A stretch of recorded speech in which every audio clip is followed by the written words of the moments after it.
మంత్రులకేమో ఎక్కడ ఉంటున్నారో తెలుసు, వారు ఏ గృహంలో ఉంటున్నారో తెలుసు, ఏ మండలం ఉంటున్నారో తెలుసు. కానీ ముఖ్యమంత్రి హోంమంత్రి అయిన రేవంత్ రెడ్డి కింద పనిచేస్తున్న పోలీసులకు మాత్రం కేసీఆర్ గారు నందినగర్లో అని ఎలక్షన్ అఫిడవిట్లో ఉన్నది, అందుకొరకు అఫీషియల్ రికార్డ్స్లో నందినగర్ అని ఉన్నది కాబట్టి నందినగర్లోనే మేము ఎగ్జామిన్ చేస్తాము అని చెప్పి ఒక నోటీసు పంపించింది. మరి నోటీసు పంపించిన వాళ్ళు నోటీసు పంపించారు, నోటీసు ఇంటి మీద అతికిచ్చింది. ఎంత ఘోరం! లీడర్ ఆఫ్ అపోజిషన్ ప్రతిపక్ష నాయకుడి ఇంటి ముగ్గట, ప్రతిపక్ష నాయుడు ఎక్కడుంటాడో తెలుసు. ఆ క్యాబినెట్లో ఉండే మంత్రులందరూ కూడా ప్రతిపక్ష నాయకుడి ఇంటికి పోయి రకరకాల పండగలకు కార్యక్రమాలకు ఇన్వైట్ చేయడం వచ్చు, ఫోటోలు దిగడం వచ్చు, సోషల్ మీడియాలో పెట్టడం వచ్చు, అధికారికంగా ఇన్విటేషన్ ఇవ్వడం వచ్చు. కానీ రేవంత్ రెడ్డి గారి కింద పనిచేస్తున్న పోలీసులకు మాత్రం కేసీఆర్ గారి నివాసం ఉంటున్న బంజారా హిల్సే కనిపిస్తూ ఉన్నది, నందినగరే కనిపిస్తూ ఉన్నది.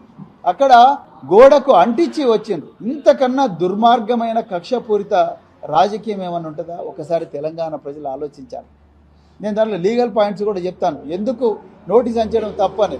మీరు మరి హైదరాబాద్ నగర పోలీసులు కేసీఆర్ గారు ఆ నోటీస్ తీసుకొని వారు వెంటనే ఆ నోటీస్ అందిన వెంటనే వారికి సమాచారం అందిన వెంటనే వారు వెంటనే ఏం చెప్పిండ్రు, అయ్యా నేను మర్కుక్ మండలం ఎర్రవల్లి గ్రామంలో ఉంటున్నాను, నా వయసు 65 సంవత్సరాలకు పైబడ్డది, చట్ట ప్రకారం 65 సంవత్సరాల పైబడ్డ వ్యక్తులను మీరు వాళ్ళు ఎక్కడుంటే అక్కడనే వాళ్ళతో మాట్లాడాలి, వాళ్ళని విచారించాలి, అంతే తప్ప మరి నేను పరిస్థితి లేదని చెప్పిన తర్వాత కూడా మళ్ళీ కక్షతోని మళ్ళీ నందినగర్ పోయి మళ్ళీ ఫేస్ చేశాను.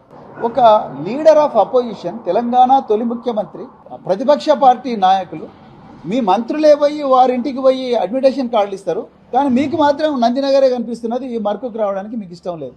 అంటే ఎంత కక్ష రేవంత్ రెడ్డి మనసులో ఉన్నదో, ఎంత కక్ష, ఎంత వివక్ష.